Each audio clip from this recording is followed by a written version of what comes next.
অবৈধ বাংলাদেশী বুলি প্ৰচাৰ চলাই মই সুধিছোঁ এজনমান অবৈধ বাংলাদেশী তেওঁলোকে দেখুৱাই দিয়ক যদি আছে তেওঁলোকে দেখাই দিয়ক একজনমান অবৈধ বাংলাদেশী গতিকে আপোনালোকে মিডিয়াসকলক মই অনুৰোধ জনাইছোঁ আপোনালোকে অবৈধ বাংলাদেশী শব্দটো আপোনালোকে প্ৰয়োগ নকৰিব কিয় কৈছোঁ কাৰণ যিহেতু অবৈধ বাংলাদেশী নহয় তেওঁলোক গতিকে অবৈধ বাংলাদেশী বুলি নক'ব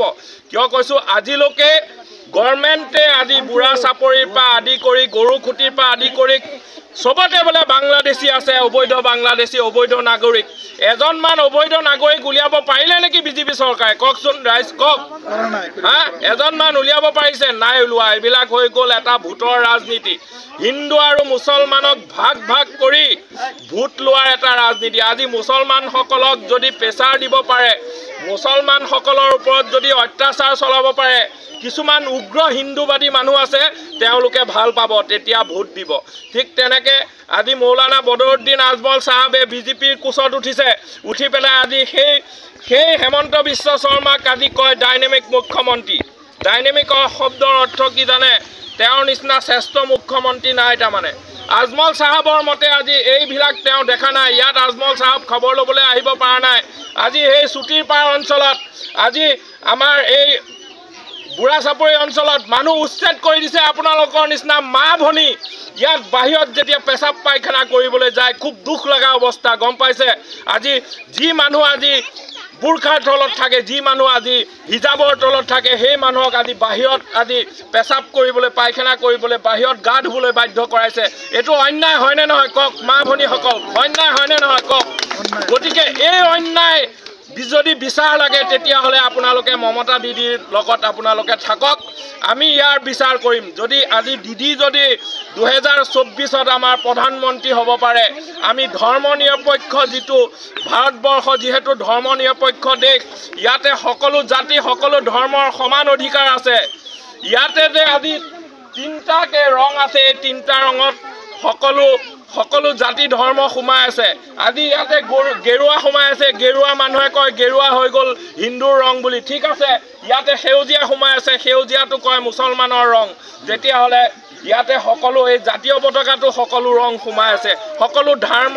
সকলো জাতি জনগোষ্ঠীক লৈ মিলিত এটা ৰাষ্ট্ৰীয় পতাকাখন যিহেতু গতিকে আমি ভাবোঁ যে ভাৰতীয় সংবিধানে কৈছে ইয়াতে সকলো জাতি ধৰ্ম বৰ্ণ নিৰ্বিশেষে সকলো ধৰ্মৰ সমান অধিকাৰ আছে কিন্তু আজি বিজেপি যেতিয়াই শাসন ভাৰত আহিছে আহাৰ পাছৰ পৰা তেওঁলোকে আজি বোলে ৰাম মন্দিৰ কালি বোলে বাবৰি মছজিদ আজি বোলে মাটি বেদখল কালি বোলে আমুক তাৰ মানে কি হৈছে মানুহৰ এই যে ক্ৰয় ক্ষমতা নাইকিয়া হৈছে আজি আদানী আম্বানী আজি ৰেল বিক্ৰী কৰি দি আছে আজি এয়াৰপোৰ্ট বিক্ৰী কৰি আছে বিভিন্ন বস্তু যেতিয়া বিক্ৰী কৰা আৰম্ভ কৰিছে আমি যদি ইয়াৰ বিৰুদ্ধে মাত মাতো চাউল দালিৰ পৰা আদি কৰি প্ৰতিটো বস্তুৰ দাম বাঢ়িছে ইলেক্ট্ৰিচিটি বিলৰ দাম বাঢ়িছে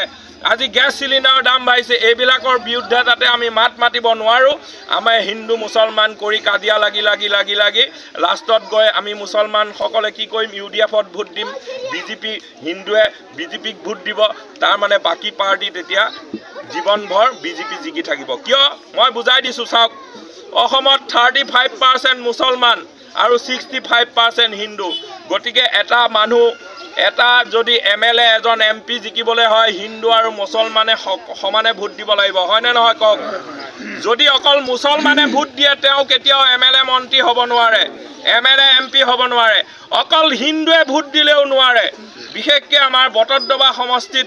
আমি যিহেতু ইয়াতে সকলো হিন্দু মুছলমান ভাই হিচাপে আছোঁ য'ত নেকি মহাপুৰুষ শ্ৰীমন্ত শংকৰদেৱৰ জন্মস্থান আপোনালোকৰ গাতে লাগি আছে আজি আমি এই শংকৰদেৱৰ জন্মস্থানত আজি জন্মগ্ৰহণ কৰিছোঁ আমাৰ কাৰণে বিশ্ব দৰবাৰত আমাৰ কাৰণে সুখৰ কথা কিয় মহাপুৰুষ শ্ৰীমন্ত শংকৰদেৱৰ শিষ্য আছিলে চানখাই আমাৰ হিন্দু মুছলমান খ্ৰীষ্টান সকলো